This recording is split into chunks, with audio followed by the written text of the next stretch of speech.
Welcome, welcome, welcome, welcome, welcome, welcome, welcome to the Mind Fug Podcast. Yay! Welcome, welcome, welcome, my friend. Thank you so much for taking time out to hang out with me. I really, really, really appreciate you. My name is wonu Alishe. Sometimes I do go by Amazing Soul. Welcome. Thank you so much for being here. Before I get into today's podcast, I have decided that I wanted to add like a little pre-segment before what I actually want to talk about, and is going to I titled this list. It's a list that I put together, reminders of being human, and I want to always read it right before I get into the podcast episode to remind myself and to remind you along your journey. So here is the list. So I'm going to read it out.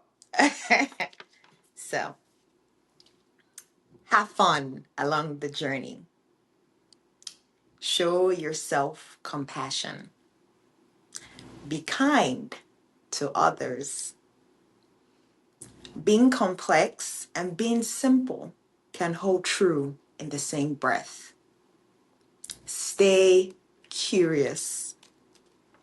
Hold space for pauses. Hold space for not knowing. Never underestimate the power of silence. Nature has a lot of wisdom. Pay attention. There is power in we than I. If nothing else makes sense, come back to love. Pain is our greatest teacher. And never underestimate your ripple of existence. Those are a list that I put together for that I titled Reminders to Being Human. I hope they serve as a reminder to you the same way they serve as a reminder to me. So let's get into today's podcast episode.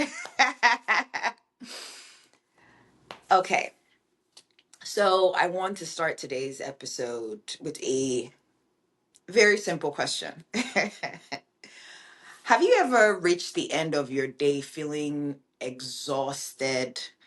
Not because you did too much, but because you spent the entire day quietly criticizing yourself.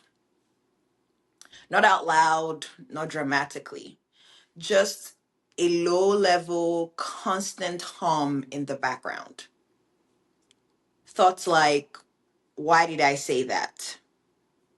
Or I should be better than this. Or even, why can't I just get it together? You see, for me, for so many years, I thought that voice was normal, even very helpful. I believed that judging myself was how I stayed sharp, disciplined, and responsible. And what I did not realize was the cost, not just emotionally, but physically, energetically, and creatively. Today, I want to talk about the hidden cost of judging myself all day and what started to shift when I finally noticed what it was doing to my nervous system, my body, and my sense of being alive. Self judgment doesn't usually show up as yelling. No, no, no. It shows up as micro comment. You wake up and you think, I should have gone to bed way earlier. You're brushing your teeth and you notice yourself saying, why do I still look tired? You send a text message and immediately you replay it in your mind. and you say, that sounded a bit weird. You rest for a moment and feel to yourself, I haven't earned this. You see, none of these thoughts feel dramatic on their own, no, but stacked together, hour after hour, day after day. It's like literally living with an internal supervisor who never clocks out.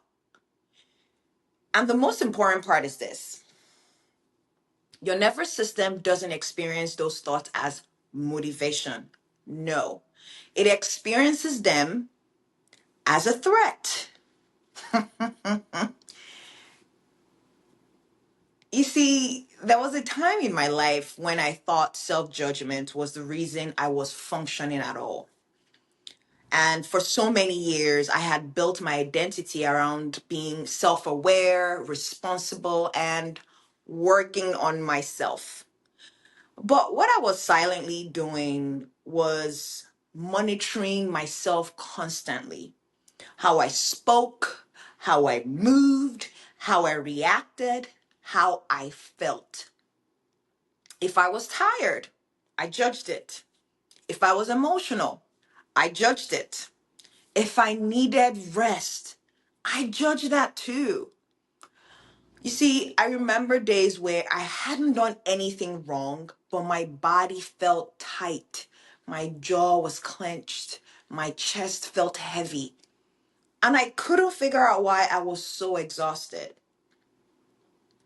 It wasn't life draining me, it was more like internal commentary, the constant self surveillance. I was living as both the person being watched and the one doing the watching. And that is not a neutral state for the human nervous system. No, it's not. Far from it. Here's what self-judgment does at a biological level. When your inner dialogue is critical, your system stays slightly activated. Not full fight or flight, but not safe either. It's a low grade stress response. Your body is bracing, your breath gets shallow, and your muscles start to stay tense. Your mind also stays busy scanning for what's wrong. And the interesting thing about this is the longer this goes on, the more your system forgets what neutral feels like. You stop noticing peace because your baseline is pressure. This is why rest can feel uncomfortable. This is why slowing down feels unsafe. This is why silence can feel loud. Judgment keeps the system alert. Curiosity, on the other hand, allows your system to soften. You see, one of the biggest shifts for me on my journey didn't happen through a breakthrough moment. No, it happened on an ordinary day. I remember I caught myself thinking, why are you like this, wonu? And for the first time, I paused, not to fix the thought, not to replace it with a positive affirmation, just to notice the tone. You see, if someone spoke to a child that way, I would immediately feel something was off. Yet, I have been speaking to myself like that for decades. It was in that moment I realized self-judgment wasn't truth. It was conditioning. It was learned. It was rehearsed.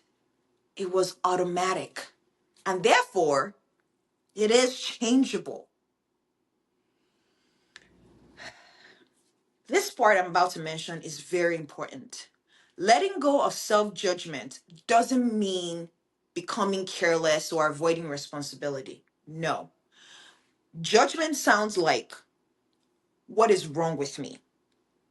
Awareness, on the other hand, sounds like, oh, this is what's happening. You see the difference? Judgment tightens in your body, awareness creates space. You just notice it. Judgment demands immediate correction, awareness invites understanding of what's really going on. When I started shifting from judgment to curiosity, everything started to slow down. Instead of thoughts like, I shouldn't feel this way, it became, interesting. I feel this way. You see, that single small shift changed how my body responded. My shoulders dropped, my breath deepened, and my mind stopped racing for solutions.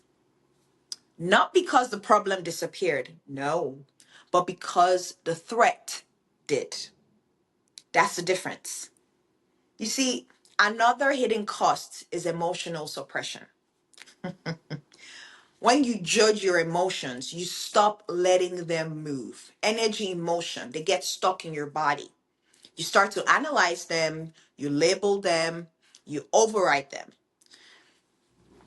But the beautiful thing is, emotions aren't allowed to move.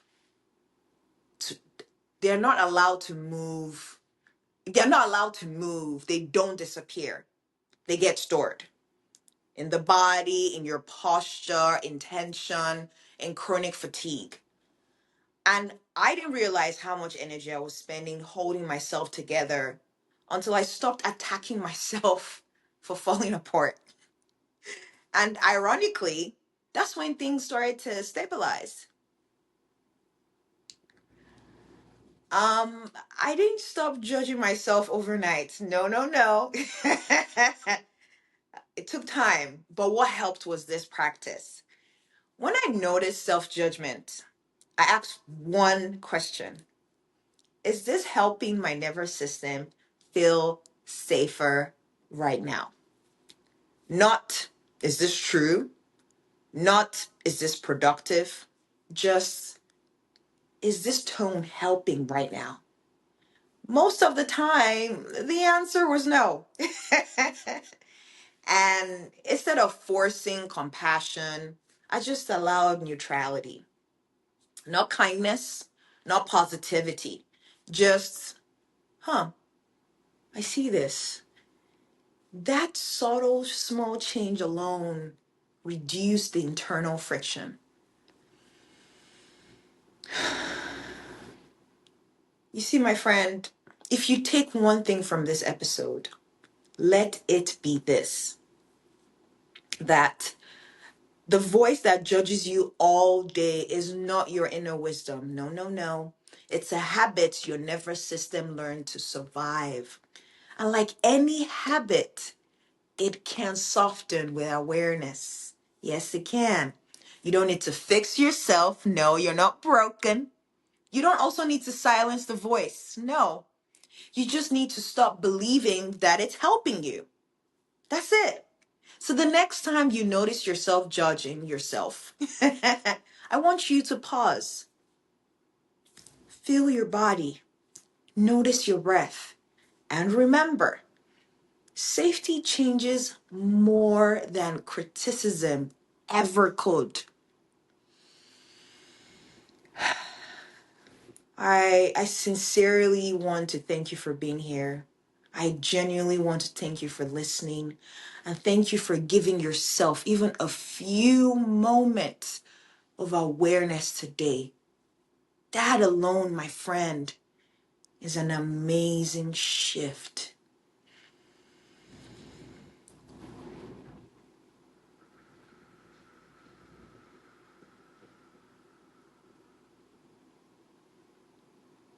And I'm sending you so much love from my heart to yours. Thank you.